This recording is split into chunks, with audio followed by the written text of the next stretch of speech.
Guys, last આપણો જે question છે 6th નંબરનો question, stock market, share market, આનો જે લાસ્ટ ક્વેશ્ચન છે, explain the procedure of buying and selling of shares. શેર્સની ખરીદ વેચાણ આપણે કેવી રીતના કરી શકાય? આપણે વાત કરી કે ભાઈ સેબી શું કામ કરે છે, સ્ટોક એક્સચેન્જ શું કામ કરે છે, શેર માર્કેટમાં કયા કયા પ્રકારના કામ થાય છે. હવે એઝ એન ઇન્વેસ્ટર આપણે જરા વિચારવું હોય કે મારા કંપનીના મારે કોઈ શેરની ખરીદ વેચાણ કરવી છે એઝ એન ઇન્વેસ્ટર, તો હું કેવી રીતના કરી શકીશ?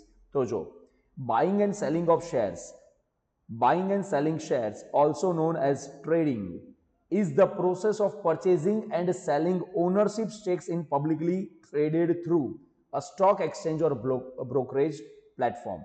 કોઈ આપણે કોઈ કંપનીના શેર્સ, જે કંપનીના શેર પબ્લિકલી ખરીદ વેચાણ થઈ રહ્યા હોય, જો એ આપણે ખરીદ વેચાણ કરવા માંગતા હોઈએ તો એ જે કામ છે એને ટ્રેડિંગ બોલવામાં આવે છે. એ કેવી રીતના કરી શકાય? તો here is a step by step guide to buying and selling shares. First આપણે વાત કરીએ buying shares. Research and analysis. પહેલું કોઈ પણ કંપનીના શેરમાં આપણે રોકાણ કરીએ એની પહેલા શું કરવું પડે? રિસર્ચ કરવું પડે, એનાલિસિસ કરવું. એમ ના હોય કે ભાઈ આ કંપનીનું નામ મને બહુ ગમ્યું એટલે હું ખરીદી લો, એવી રીતના ના હોય. કોઈ કંપનીએ એક જ જગ્યાએ ન્યૂઝ સાંભળ્યા કે આ કંપનીના ન્યૂઝ બહુ આવી રહ્યા તો ચલો એના શેર, એ રીતના ના હોય ભાઈ. પહેલા એનું પ્રોપર શું કરવું પડે? રિસર્ચ એન્ડ એનાલિસિસ કરવું પડે. Before buying shares, conduct research and analysis to identify companies with a strong fundamental. શોધો કઈ કંપની સ્ટ્રોંગ, ફંડામેન્ટલી સ્ટ્રોંગ છે, જે કંપનીના ગ્રોથ પ્રોસ્પેક્ટ સારા હોય એન્ડ એટ્રેક્ટિવ વેલ્યુએશન મેટ્રિક્સ હોય. એટ્રેક્ટિવ વેલ્યુએશન મતલબ જે કંપનીનું વેલ્યુએશન સારું માર્કેટમાં બોલાઈ રહ્યું, માર્કેટ શેર, માર્કેટ કેપિટલ એની સારી હોય.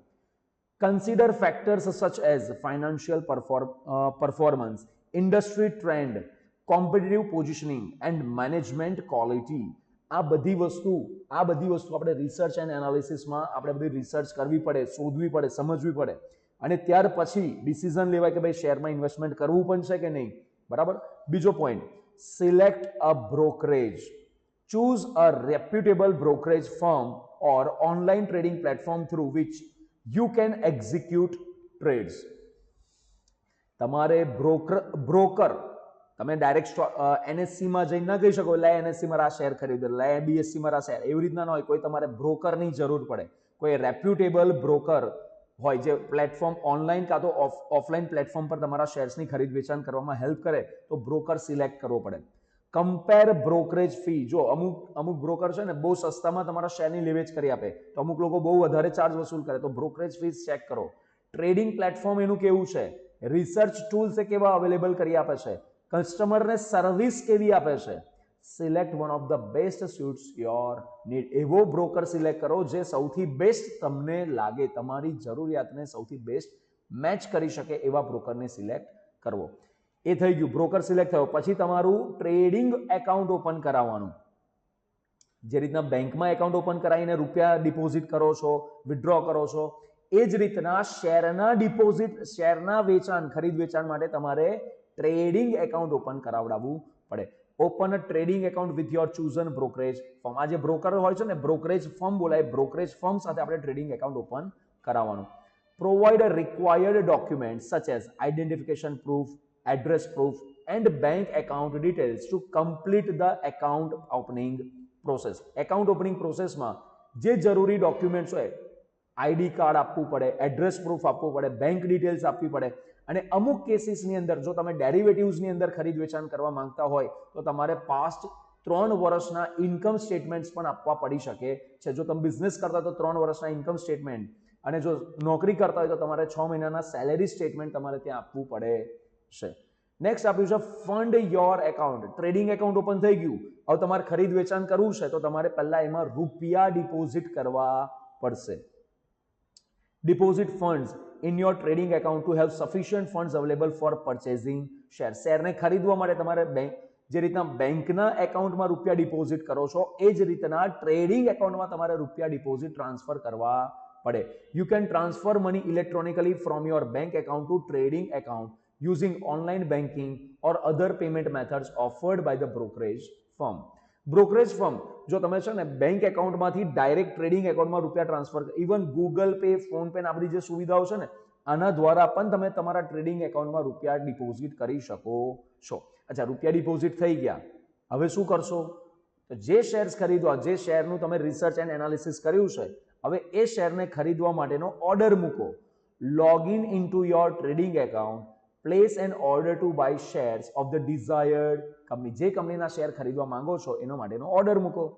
Specify the quantity of shares you want to purchase and price at which you are willing to buy. કેટલી ક્વોન્ટિટી ખરીદવા માંગો છો, કઈ કિંમત પર ખરીદવા માંગો છો, એ તમારે ઓર્ડરમાં એ બધી વસ્તુ વિગતો એન્ટર કરવી પડશે. You can place different types of order including market order, limit order and stop order depending on your trading strategy and preferences. ત્રણ શબ્દને જરા સમજી લો. માર્કેટ ઓર્ડર એટલે શું? કોઈ કંપનીના શેરની કિંમત અત્યારે માર્કેટમાં 100 રૂપિયા ચાલી રહી છે, બસ જે કિંમત ચાલે છે એના પર ખરીદવા મૂકી દો. That is called market order. એક આવે લિમિટ ઓર્ડર. લિમિટ ઓર્ડરમાં શું હોય? અત્યારે માર્કેટમાં એની કિંમત ચાલી રહી છે 100 રૂપિયા, પણ મારી ઈચ્છા છે કે ભાઈ આને 99 રૂપિયામાં જ ખરીદો, તો તમે લિમિટ મૂકી રાખશો 99 રૂપિયા, કે જ્યારે એની કિંમત 99 આવશે ત્યારે જ તમારા એ શેર ખરીદાશે, નહીતર જો નહીં કિંમત આવે તો તમારા શેર નહીં ખરીદાય. અને એક આવે સ્ટોપ ઓર્ડર. સ્ટોપ ઓર્ડર એટલે શું? કે અમુક લિમિટની ઉપર કે અમુક લિમિટની નીચે તમારા શેર જાય એટલે એની જાતે એ શું થઈ જાય? એ તમારા વેચાઈ જાય, અથવા તો તમારો ઓર્ડર એ સ્ક્વેર ઓફ થઈ જાય. ઓર્ડર સ્ક્વેર ઓફ થવાનો મતલબ શું થાય? એને થોડુંક ડિટેલમાં લઈ જાઉં, સમજજો. તમે શેર ખરીદવા માટે મૂક્યા કે ભાઈ તમે શેર ખરીદવા માટે મૂક્યા છે 100 રૂપિયાની કિંમત પર, અને સાથે તમે સ્ટોપ ઓર્ડર લગાડી રાખ્યો છે 95 રૂપીઝનો, કે 100 રૂપિયા પર શેર ખરીદાય, અને જો એની કિંમત 95 ની નીચે જાય તો એના શેર, તમારા શેર એની જાતે વેચાઈ જવા જોઈએ, કે અમુક લિમિટ કરતા એ રકમ નીચે જાય તો તમારા શેર ઓટોમેટિક વેચાઈ જવા જોઈએ. એક ઉદાહરણ સમજો. સ્ટોપ ઓર્ડરને ખાલી પર્ટિક્યુલર સમજાવું છું. તમારી પાસે ઓલરેડી રિલાયન્સ કંપનીના શેર છે. રિલાયન્સ કંપનીના શેરની કિંમત અત્યારે 2500 રૂપિયા ધારો કે ચાલી રહી છે. તમને એવું ઈચ્છા છે, તમને એક એવો અંદાજ છે કે ભાઈ આ શેરની કિંમત છે ને કદાચ આજે 2400 રૂપિયાની આસપાસ જઈ શકે છે. 2400 થી નીચે જશે તો મને એટલું બધું નુકસાન ભોગવાશે નહીં. તો તમે એમ નક્કી કરતો કે ભાઈ 2400 રૂપિયા રાખીએ. એ 2400 રૂપિયાનો તમે સ્ટોપ ઓર્ડર મૂકી દીધો. જ્યારે માર્કેટમાં એ શેરની કિંમત 2400 આવશે, તમારા શેર્સ સ્ક્વેર ઓફ થઈ જશે, મતલબ એ તમારા શેર ઓટોમેટિક વેચાઈ જશે. સ્ટોપ ઓર્ડર ખબર પડી? આ રીતના કામ કરે. that depending upon your trade. અને આ બધી આ કયા પ્રકારના તમારે ઓર્ડર્સ પ્લેસ કરવા છે એ તમારે ટ્રેડિંગ સ્ટ્રેટેજી અને પ્રેફરન્સ પર નક્કી થતા હોય છે. નેક્સ્ટ છે મોનિટર યોર ઇન્વેસ્ટમેન્ટ. એકવાર તમે શેર્સ ખરીદી લીધા પછી તમારા જે પણ ઇન્વેસ્ટમેન્ટ છે, ઇન્વેસ્ટમેન્ટને તમારે શું કરવાના હોય છે? મોનિટર કરો. મોનિટર કરો એટલે દેખરેખ રાખો, ભાઈ તમે જે ઇન્વેસ્ટમેન્ટ કર્યું તે બરાબર ઇન્વેસ્ટમેન્ટ ચાલે છે કે નહીં ચાલતું એ જો. After placing the order, monitor the performance of your investment and stay informed about the development or new news related to the company. Keep track of your stock prices, market trends, portfolio performance to make informed decision about managing your investment. Shares ખરીદી લીધા બસ એટલે એને મૂકી રાખવાના એવું ના હોય. Share ખરીદ્યા પછી એને તમારે ટ્રેક કરવા પડે, એને મોનિટર કરવા પડે કે તમારા શેર એ માર્કેટમાં બરાબર ઉપર જઈ રહ્યા છે, નીચે જઈ રહ્યા છે, નીચે જાય કેટલા નીચે જાય છે, ઉપર જઈ રહ્યા કેટલા ઉપર જવાની સંભાવના, આ બધું ટ્રેક કરતા રહેવું પડે. અને જો તમને એવું લાગે કે ભાઈ શેર ખરીદ્યા છે પણ અમુક વર્ષો થઈ ગયા ત્યાં લગીને તમને કોઈ રિટર્ન નહીં મળી રહ્યું, તો ભાઈ ડિસિઝન તમે તમારી રીતના લઈ શકો છો એમાં કે શેર્સને હવે વેચી દેવા છે કે હજી પણ હોલ્ડ કરી રાખવા છે. આ રીતના તો 6 સ્ટેપ્સની પ્રોસેસ થઈ બાઇંગ સાઇડની. હવે તમારા શેર્સને વેચવા હોય, સેલિંગ શેર્સ વેચવા હોય તો તમારે શું કરવાનું? Ashes your investment. સમજો તમે જે ઇન્વેસ્ટમેન્ટ કર્યું છે એને તપાસો.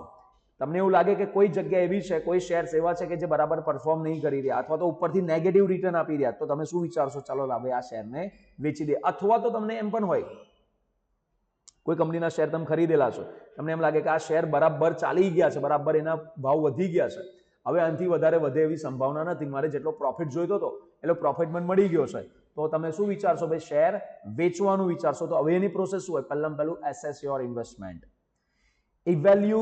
Evaluate your investment portfolio periodically to identify shares that you may consider selling. કયા શેર્સ તમારે વેચવા છે એને periodically ચેક કરતા રહો.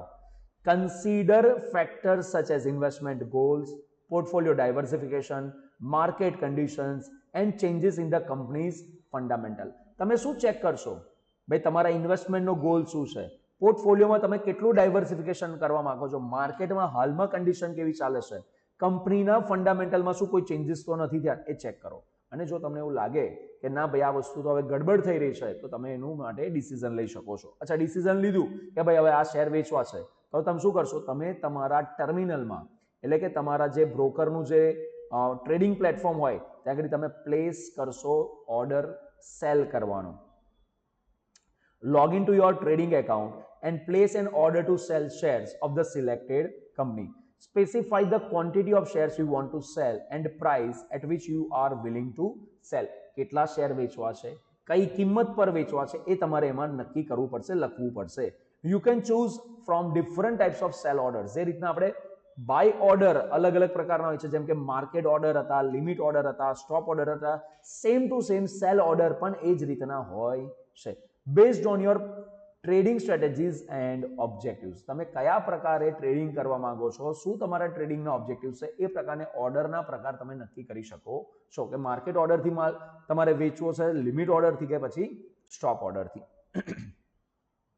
એકવાર તમે ડિટેલ્સ ભરી દીધી પછી શું કરશો, confirm the transaction. Review the details of your cell order and confirm the transaction. Verify the quantity of shares, selling price and any applicable brokerage fees or transaction costs associated with the sale. તમે check કરશો કે ભાઈ હું જે કંપનીના share જેટલા વેચવા માંગુ છું, જે કિંમત પર વેચવા માંગુ છું, મારી બ્રોકરેજ ફીસ કેટલી લાગશે, ટ્રાન્ઝેક્શન કોસ્ટ કેટલી લાગશે, આ બધું ચેક કરી લો પછી ઓર્ડરને તમારે કન્ફર્મ કરવાનો. જેવો તમે ઓર્ડર કન્ફર્મ કરશો એટલે નેક્સ્ટ સ્ટેપ આવશે તમારા ઓર્ડરનું એક્ઝિક્યુશન. એક્ઝિક્યુશન એટલે અમલ મુકાશે. અમલમાં મુકાશે એટલે once the sell order is placed and confirm, brokerage firm શું કરશે, they will execute the trade on your behalf. એ લોકો તમારા વચનીના જે શેર છે એ વેચી દેશે. The shares will be sold from your account and the proceeds from the share sale will be credited to your trading account. કે તમારા વતીના બ્રોકરેજ ફર્મે શેર્સ વેચી દીધા, તમારી જે આવક થવાની હતી એ આવક તમારા ટ્રેડિંગ એકાઉન્ટમાં ક્રેડિટ થઈ જશે, જમા થશે. એન્ડ લાસ્ટ પછી હવે શું કરવાનું, monitor settlement. After selling shares, monitor the settlement process two ensure that the transaction is completed smoothly.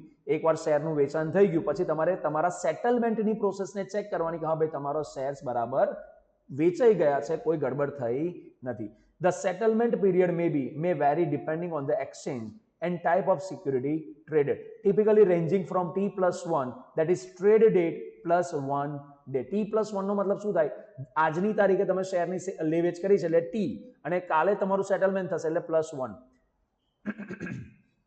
હમણાં લાસ્ટ વિડીયોમાં તમને વાત કરી જ્યારે ફિઝિકલી સ્ટોકનું લેવેચ થતી હતી, શેર્સની લેવેચ થતી હતી ત્યારે આખા અઠવાડિયાની અંદર શેરની લેવેચ થાય અને એનું સેટલમેન્ટ થાય at the end of week. એકદમ વીકના લાસ્ટમાં સેટરડે સન્ડેના એનું સેટલમેન્ટ થતું હતું. તો એમાં T+5 ડેઝ ચાલતા હતા, T+5. અત્યારે તો ઓનલાઈન પ્લેટફોર્મ્સના કારણે T+1, T+3 વાળા કોન્સેપ્ટ ચાલી રહ્યા છે. નેક્સ્ટ છે review and adjustment. After selling shares, review the impact on of the transaction on your investment portfolio and financial goals. હવે ચેક કરો કે તમે જે પર્પઝ માટે શેર્સની ખરીદી કરી હતી અને હવે જ્યારે તમે વેચ્યા છો તો તમારો જે ઇન્વેસ્ટમેન્ટ પોર્ટફોલિયોમાં એની શું અસર થઈ છે, ફાઇનાન્શિયલ ગોલ જે અચીવ કરવા માટે તમે આ શેરની ખરીદ વેચાણ કરી હતી શું એ અચીવ થયા કે ના થયા એ તમારે રિવ્યુ કરવાનું.